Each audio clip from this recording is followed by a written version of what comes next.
जिन व्यक्तियों को online game से इनकम हुई है उन्हें इनकम टैक्स डिपार्टमेंट ने नए नोटिस जारी किए हैं। ये नोटिस आपको कैसे चेक करने हैं, यदि आपने इनका टाइमली रिप्लाई नहीं किया तो कितनी पेनल्टी लगाई जाएगी, आपको इसका रिप्लाई कैसे फाइल करना है, इनकम टैक्स ऑफिसर ने कौन से डॉक्यूमेंट्स मांगे हैं, इस सब के बारे में हम आपको इस वीडियो में बताएंगे। CA Satbir Singh YouTube channel पे आपका स्वागत है। रेगुलर अपडेट के लिए हमारे चैनल को सब्सक्राइब कर लें और आप हमें WhatsApp channel CA Satbir Singh tax seal और टेलीग्राम चैनल पे सब्सक्राइब कर लें। लिंक वीडियो के डिस्क्रिप्शन में भी दिया गया है और कमेंट में पिन किया गया है ताकि आपको इनकम टैक्स के रेगुलर अपडेट आपके मोबाइल पे ही मिलते रहें। यदि किसी व्यक्ति को ऑनलाइन गेम से इनकम हुई है और उसने इनकम टैक्स रिटर्न नहीं भरी है या सही से नहीं भरी है तो उस केस में इनकम टैक्स डिपार्टमेंट ने नोटिस जारी किए हैं। चलिए देखते हैं जो इनकम टैक्स का नोटिस गवर्नमेंट के द्वारा जारी किया गया है।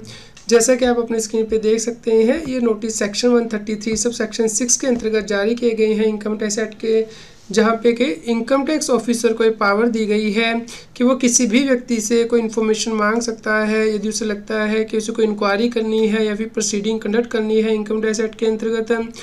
तो यहाँ पे देख सकते हैं कि इनकम टैक्स डिपार्टमेंट के पोजेशन में इंफॉर्मेशन है जिससे कि पता लगता है कि व्यक्ति को ऑनलाइन गेम से फाइनेंशियल ईयर 21-22 में इनकम हुई है। यहाँ पे कितनी इनकम हुई है इसे मेंशन किया गया है और एनेक्स्चर 1 में डिटेल मांगी गई है जो कि टैक्स पेयर को देनी है। यहाँ पे हम बता दें कि जो विनिंग फ्रॉम गेम है वो टैक्सेबल है अंडर सेक्शन 115BB के अंतर्गत इनकम टैक्स एक्ट के रेलेवेंट असेसमेंट ईयर में। तो यहाँ पे व्यक्ति ने इनकम टैक्स की रिटर्न फाइल नहीं की है, इसलिए अब इनकम टैक्स डिपार्टमेंट के द्वारा नोटिस जारी किया गया है और लास्ट डेट भी यहाँ पे बताई गई है जिस तक के व्यक्ति को रिप्लाई करना है इनकम टैक्स के नोटिस का। तो अब डिस्कस कर लेते हैं कि इनकम टैक्स ऑफिसर ने कौन से डॉक्यूमेंट मांगे हैं। सबसे पहले तो इनकम टैक्स ऑफिसर ने बैंक स्टेटमेंट मांगी है रेलेवेंट फाइनेंशियल ईयर 21-22 की, और ये भी मांगा है कि आप अपनी इनकम की कंप्यूटेशन हमें दें इस साल से रिलेटेड, और यदि आपने इनकम टैक्स की रिटर्न फाइल की है उसकी एक्नॉलेजमेंट भी प्रोड्यूस करें।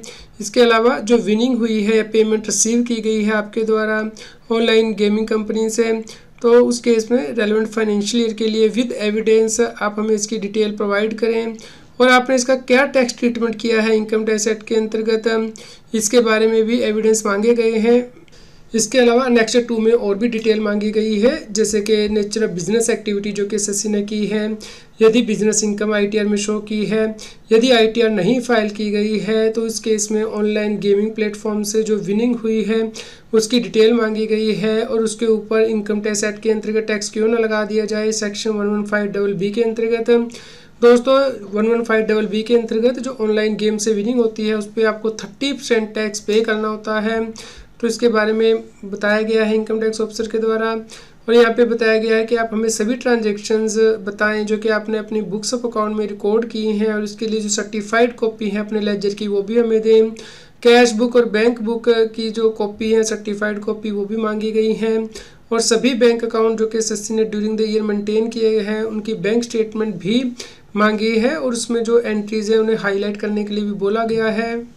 इस नोटिस का आपको जवाब कैसे देना है इसके लिए भी सेक्शन में बताया गया है। सबसे पहले आपको इनकम टैक्स के पोर्टल पे लॉगिन करना है incometax.gov.in, उसके बाद आपको कंप्लायंस पोर्टल के लिंक पे क्लिक करना है जो कि पेंडिंग एक्शन की टाइम में दिया गया है, जिसके बाद कि आपको कंप्लायंस पोर्टल पे रीडायरेक्ट कर दिया जाएगा। वहाँ पे आपको notice other than e verification के सेक्शन पे क्लिक करना है और उसके बाद notice to tax payer tab पे क्लिक करना है।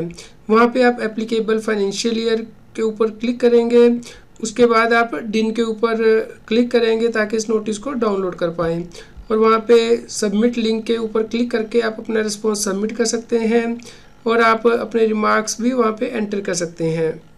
तो इस केस में आपको इनकम टैक्स के पोर्टल पे लॉगिन करना है, यहाँ पे पेंडिंग एक्शन में जाना है। यहाँ पे ई प्रोसीडिंग में आपको ये नोटिस नहीं मिलेगा, इसके लिए आपको यहाँ पे कंप्लायंस पोर्टल की जो टैब दी गई है इस पर क्लिक करना है, जिसके बाद कि आपको नई विंडो में रीडायरेक्ट कर दिया जाएगा। आपको यहाँ पे प्रोसीड बटन पे प्रेस करना है। उसके बाद जो लास्ट में टैब दी गई है notice other than e verification, यहाँ पे आपको प्रेस करना है व्यू नोटिस पे, जिसके बाद कि आपको यहाँ पे रीडायरेक्ट किया जाएगा। तो उसके बाद आप यहाँ पे देखिए टैब दी गई है नोटिस टू टैक्स पेयर, इसके ऊपर आपको क्लिक करना है।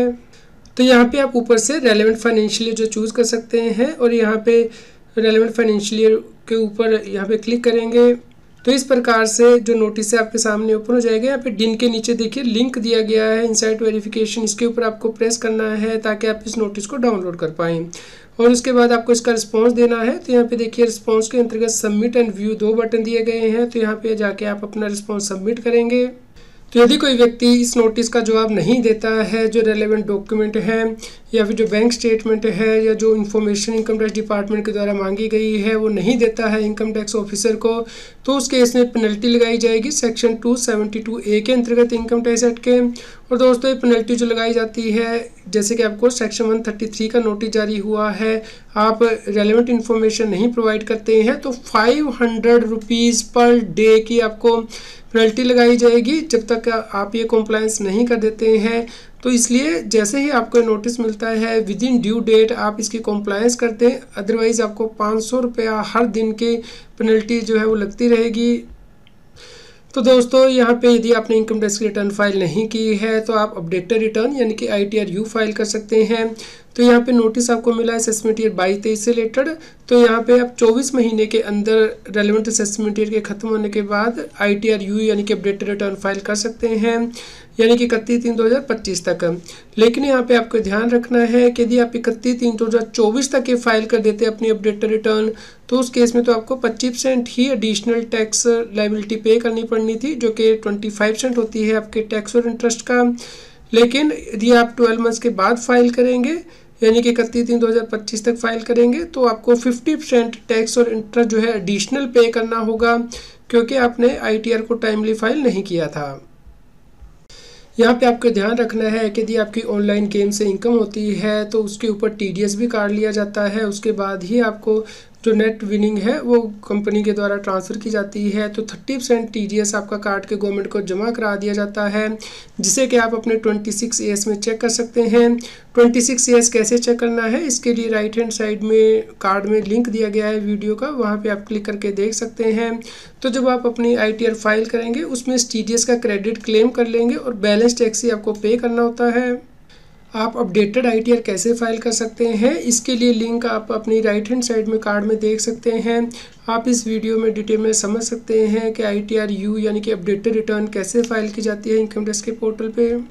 यदि आपको ऑनलाइन गेम से इनकम होती है तो आपको एक्सपेंसेस की डिडक्शन नहीं मिलती है, और इसके लिए जो प्रोविज़न है 1 अप्रैल 2023 से चेंज की गई है इनकम टैक्स में, जो टैक्सेबिलिटी की है और जो TDS काटने की है।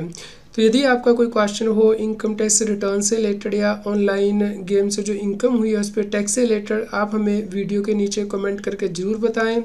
उम्मीद करते हैं आपके लिए यह न्यूज़ यूज़फुल रही होगी। कृपया लाइक करें और शेयर करें ताकि सभी लोगों तक ये जानकारी पहुंच पाए और वो इनकम टैक्स की कंप्लायंस कर पाएँ। रेगुलर टैक्स अपडेट के लिए इस चैनल को सब्सक्राइब करें।